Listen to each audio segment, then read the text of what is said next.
Hi, Scott Seaton here, and this is another edition of Musician Accents. And today I'm fortunate to be chatting with one of our violinists, Ellen McGehee. Ellen, how are you doing? Good. How are you doing today? I'm doing well, all things considered. Very much looking forward to being out of a pandemic and back into a concert hall. But for the moment, I'm doing okay. Um, So, these past several months, how have you been holding up? What has been your story in these strange times that we're living in? Well, it's been an interesting mix for sure. I live out in the country.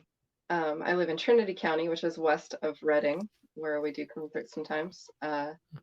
And I do a lot of stuff that you would describe as homesteading. So, in a lot of ways, I've been really blessed that a lot of my daily life hasn't changed that much. And a lot of people out here are already pretty isolated. So, we've had a pretty low case count without people needing to change their habits that much. Right. And the plants and gardening and all of that has never been canceled this whole time. So I have that as kind of like a daily reassurance and structure, and Mhm. I feel really grateful for that. Um, on the other hand, I do miss being able to plan things at all ever.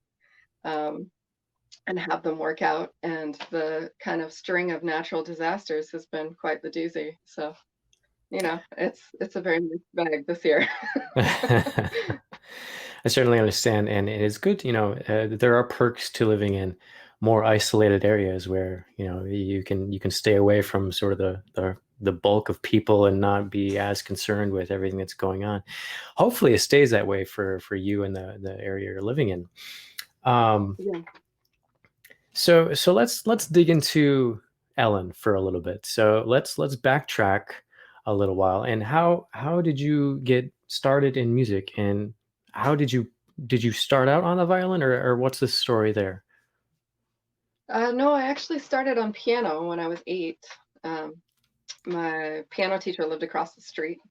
And Oh, so I nice. took lessons probably until middle school, I think. And then I started violin in fifth grade with the public school system where they would pull you out of class, I think twice a week for an hour. Uh, To do music.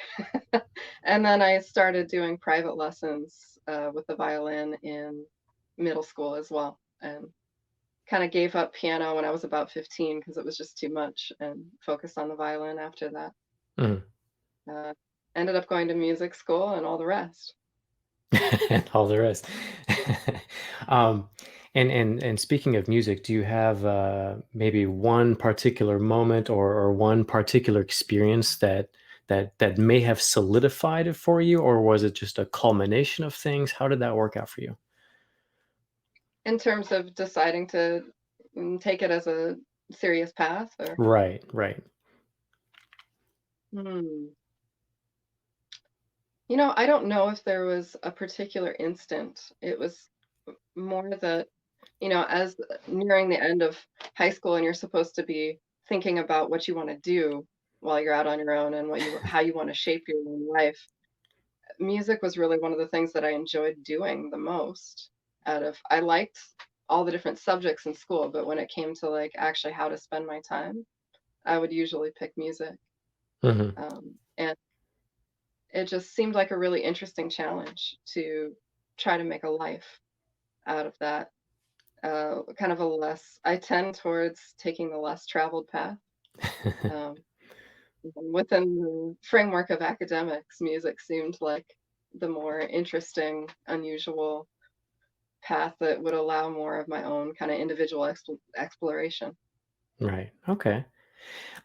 So outside of music, especially in your formative years, did you have other interests, or was it really just you really felt like the biggest connection was with music?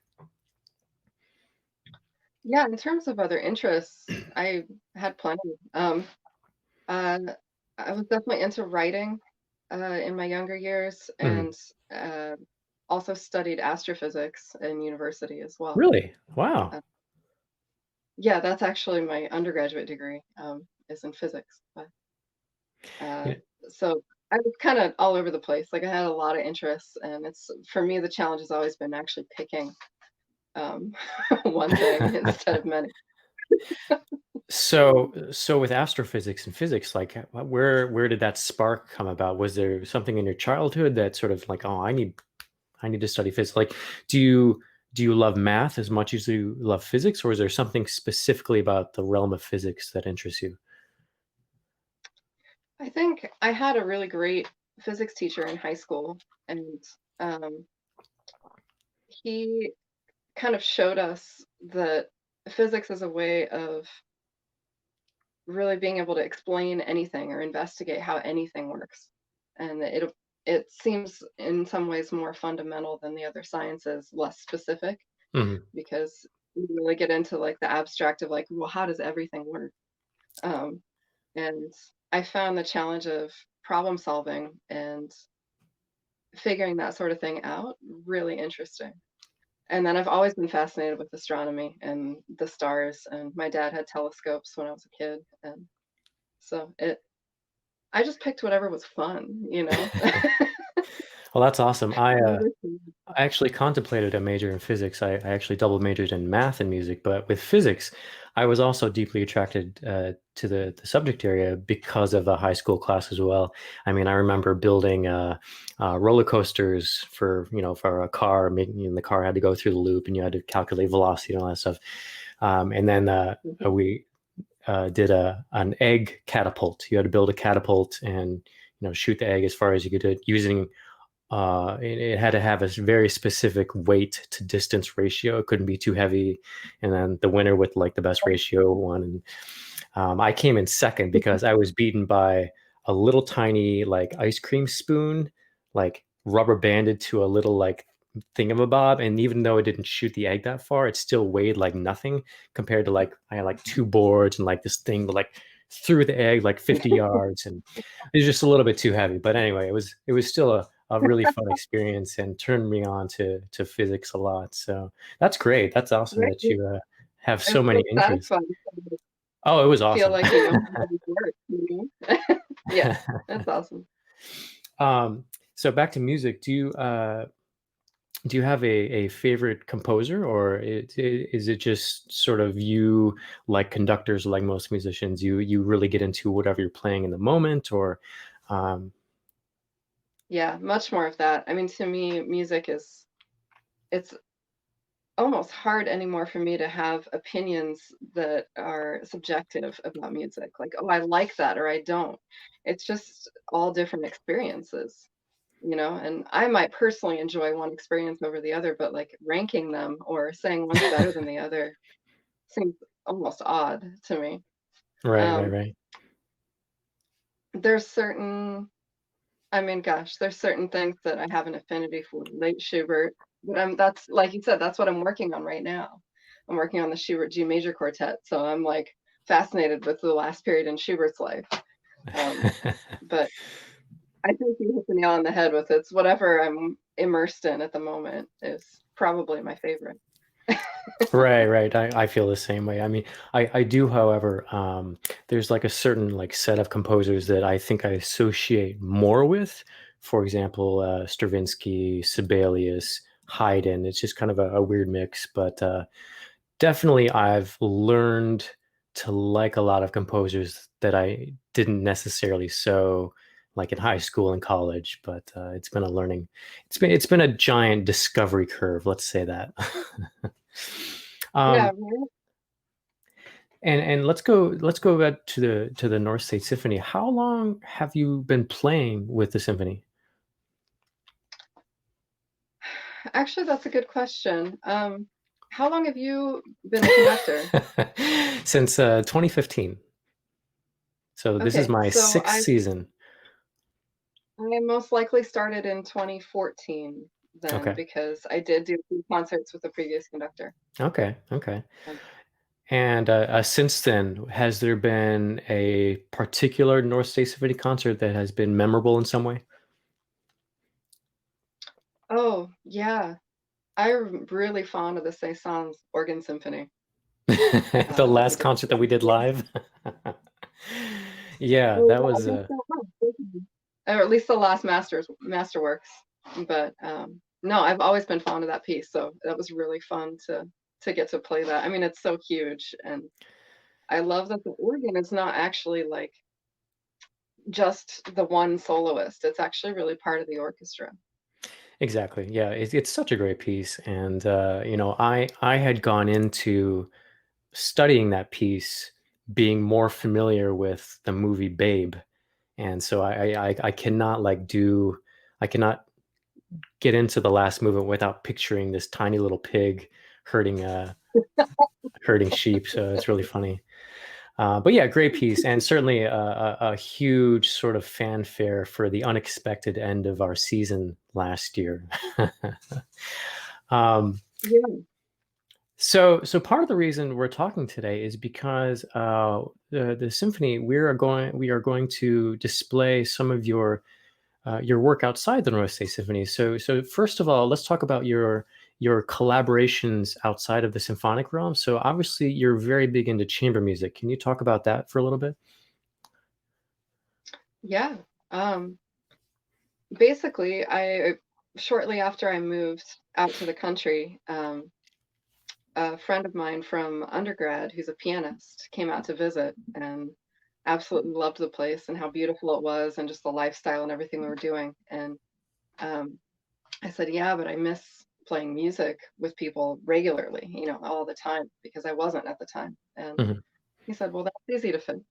And that's literally how it started. It's he brought a few friends out from. He had just finished his post masters at San Francisco Conservatory, and so he brought some school friends out, and we put together a quick concert. And Mhm. that since in the last, let's see, this would be our 11th year, I believe, coming up. Um, that's turned into a chamber music festival. Uh, Maybe on accident, at least to begin with, and then very much on purpose. Uh, So this is the yeah, we did Trinity Alps Chamber Music Festival to be specific, and so it's been around for 11 years now, or a little bit more than that. I think this would be 11 years. 2011 was our first season. Okay, That okay. was the first. And So, with the Trinity Chamber Music Festival, do you is it mostly the same players, or is it more of a collective? How would you describe it?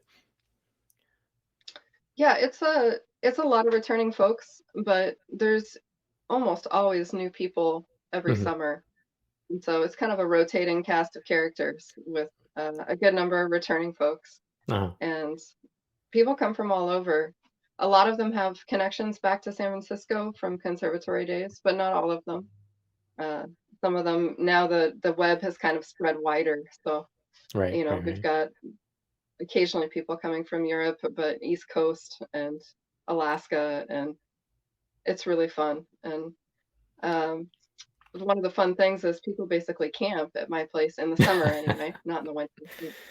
And we get to introduce people to life in the country, basically, that don't usually have access to it. Right, right, And right. then our whole community, like our whole county where we do concerts, gets access to what they don't normally have, which is live classical music. So it's a really fun exchange. Nice. And obviously, you've been playing chamber music for a long time. Did that passion really start with like college and beyond, or did you do a lot of it before then in your life? No, before actually, I Mm. used to attend the Seattle Chamber Music Festival when I was a kid as an audience member. And my first string quartet got together in eighth grade, and we actually stayed together through the end of high school, so 5 years. Wow. And it was, in a lot of ways, a really neat experience because, while we weren't the best technical players at the time, Hmm. we actually achieved a lot of ensemble stuff that you only get when you put in your time together. Right, right, So maybe we were still playing out of tune, but we were playing together by the end. right.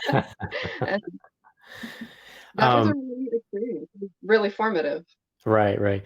So, with the Trinity Alps Chamber Music Festival, how how do you all program for that? Is there more of a collaborative spirit, or is one person more of the artistic director? How is that process established? It's definitely somewhat collaborative.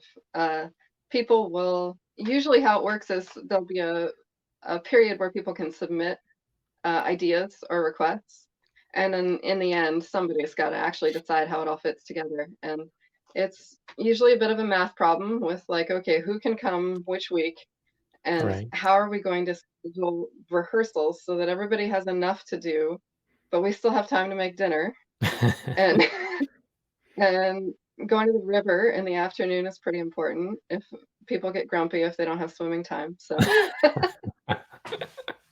you have to make sure you balance the vacation with the work.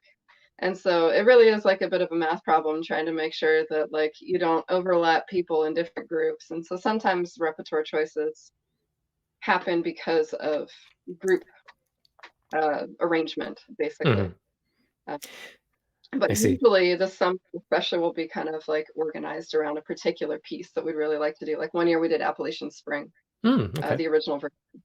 Um, and so it was kind of the personnel and the schedule and the other pieces were kind of organized around that centerpiece. Oh, great. And so, okay, now let's talk specifically about our featured composer of today, because we're going to highlight some of your performances with this composer. But this is Samuel Coleridge-Taylor. So, how did you all stumble upon this composer and these works? Well, basically, we were actually specifically looking for something that isn't part of the well-known, often played repertoire for piano trio. Okay. And we kind of stumbled upon this in a search and did some listening and really liked it and decided to go for it. Yeah, he's a really interesting composer, and I knew virtually nothing about Coleridge-Taylor, and to find out, it's a fascinating short life that he lived, and he died at 37, I believe, from pneumonia, and there were thoughts that financial burdens and stresses added to that, made it worse, but he seems to have been somewhat of a prodigy, right? Like very Yeah, gifted early and on, very accomplished early on. Seemed to love setting poems to music, and it was, I think, very known for this epic poem, "Song of Hiawatha." But the pieces you all are doing is from his Opus 59, 24 Negro Melodies, which for the trio it's for five Negro Melodies, mhm. and we're going to look at three of those. So, I mean, maybe we can let's talk about the first one. The first one is called "Sometimes I Feel Like a Motherless Child." Now, as you were playing through this music, did any of that sort of resonate with you? How did the titles correspond a lot to what you were playing, and did you think about that when you were putting it together? Yeah, absolutely. I was thinking, at least at times, about, I mean, I think we can all feel that way when we think about where did we come from? Where do we live now? Hmm. What is our heritage? How do we connect to our place?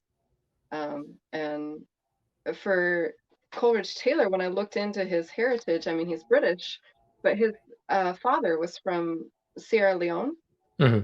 uh, from Freetown in Sierra Leone, which was where a lot of people that helped the British out in the Revolutionary War, uh, in exchange for their freedom, black slaves from the States, then were helped to move to there to have their own place. Hmm. So I think about Coleridge Taylor, thinking back to where he came from. He was fascinated with the United States and black culture there, and that's where a lot of these melodies come from. And so just trying to think into, how I have that own question, how we all have that own question of like, Hmm. where do I come from? Well, let's listen to just a little bit of Sometimes I Feel Like a Motherless Child. So here's your Trinity Alps Trio performing this first movement.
Wow, beautiful music. And I love Right. how simple and elegant that melody is. You can imagine how it would fit very well in a voice. Like it's very linear, very sort of simple. This simple construction of that third.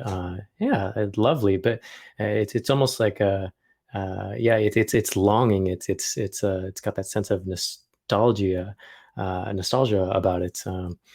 Very sad music. Yeah. Yeah. um, well, we have also a bit of the next two movements. So number 4, which you all did, is "They Will Not Lend Me a Child." So this is Opus 59, number 4. Any particular thoughts about this one when you're putting it together? I think for me, with a lot of these, is just trying to do my best to not get in the way of the music and let it Hmm. speak for itself. Um, I believe this is the one that the whole movement is muted. And so I was definitely giving thought to why he asked for that timbre change through the whole movement, even though there's parts that are marked very loud, Yeah. but you're supposed to keep the mute on the whole time. And so uh, to me, that was an emotional decision that had to do with the music. And that Mhm. was one of the things I was trying to keep in mind. Now, for a composer who was um, called by some white New Yorkers as the African Mahler, I mean, do you see why that comparison was made when you played through this music? I mean, are there any similarities to sort of the melodic writing or the song style writing of Mahler's works? I mean, how does that fit into you? I would imagine that might become more apparent in his symphonic stuff, Mhm. which I haven't delved into yet. I'd like to. Yeah, I would like But to too. I I mean, think if what I noticed is just how sophisticated the writing is, Mhm. especially for somebody who didn't live to past the age of 40.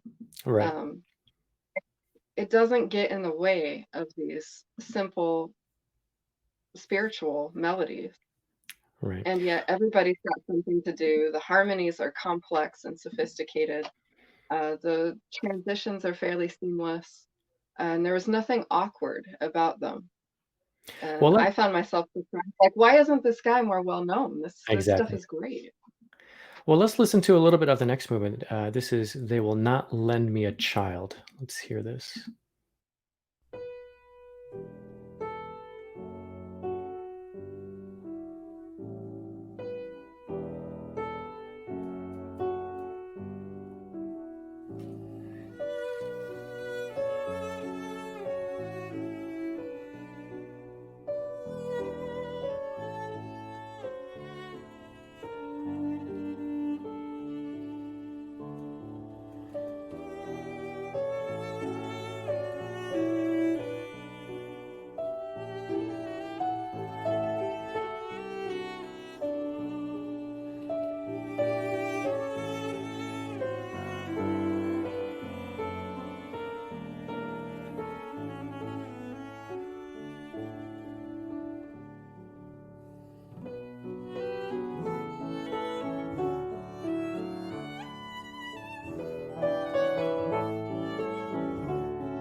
Wow.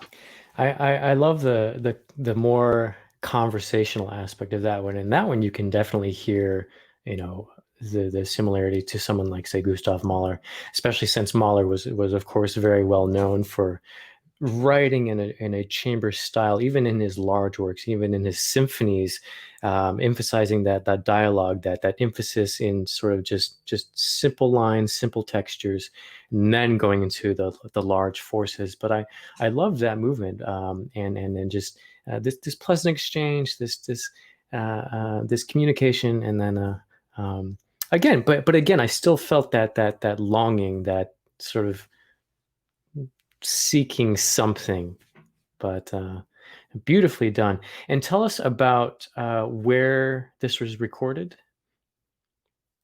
This is in the community hall in my small town, High Palm, Okay. and that's actually it's kind of like our home concert venue for the Chamber Music Festival.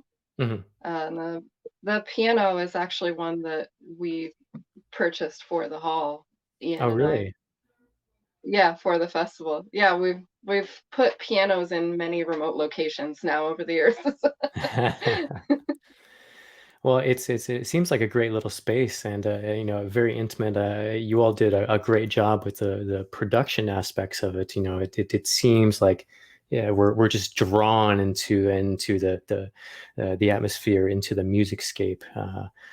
Very nicely done. So we have one more movement, the last one that you guys recorded. So this is number 5 out of 5, and this one's called "My Lord Delivered Daniel." Um, Shall we just jump right in, or do you have anything to comment about on it? Sure, no, I think this one we just get to enjoy that, something worked out. I don't hear a lot of longing in this one. I hear celebration. Yeah, this one is definitely has that more of a celebratory vibe. It's like whatever they were looking for, whatever was sought out, was finally found. But here is the fifth movement of Opus 59, My Lord Delivered Daniel.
Great. That was a lot of fun. I almost felt in the beginning like it was like we were in a church somewhere in like the deep South, which is Good. That's a part good of thing. my upbringing. But but yeah, you could feel that spiritual aspect to it, in parallel with all of this great jubilation, and what a fun bunch of pieces. How long did it Right? take you all to put these together? Uh, for the entire program we spent about a week together, Mhm. but that included the Beethoven trio as well. Wow. Well, we look forward to highlighting these three movements on the North State Symphony YouTube and social media pages, and we hope you guys can get even more of a following for this great music, and this very under this composer that deserves a lot more recognition than he has. So again, this was the 5 Negro Melodies for piano trio. And who arranged these for piano trio? Do you know? He did, Samuel Oh, Coleridge-Taylor. oh, he did Um, himself. yeah, Okay. he originally wrote the 24 for piano and then just solo piano, and those are amazing too. They're actually quite different versions if you listen to the same song in the 24 series. Mhm. He does a lot of changes. So, Interesting. but yeah, he did them himself.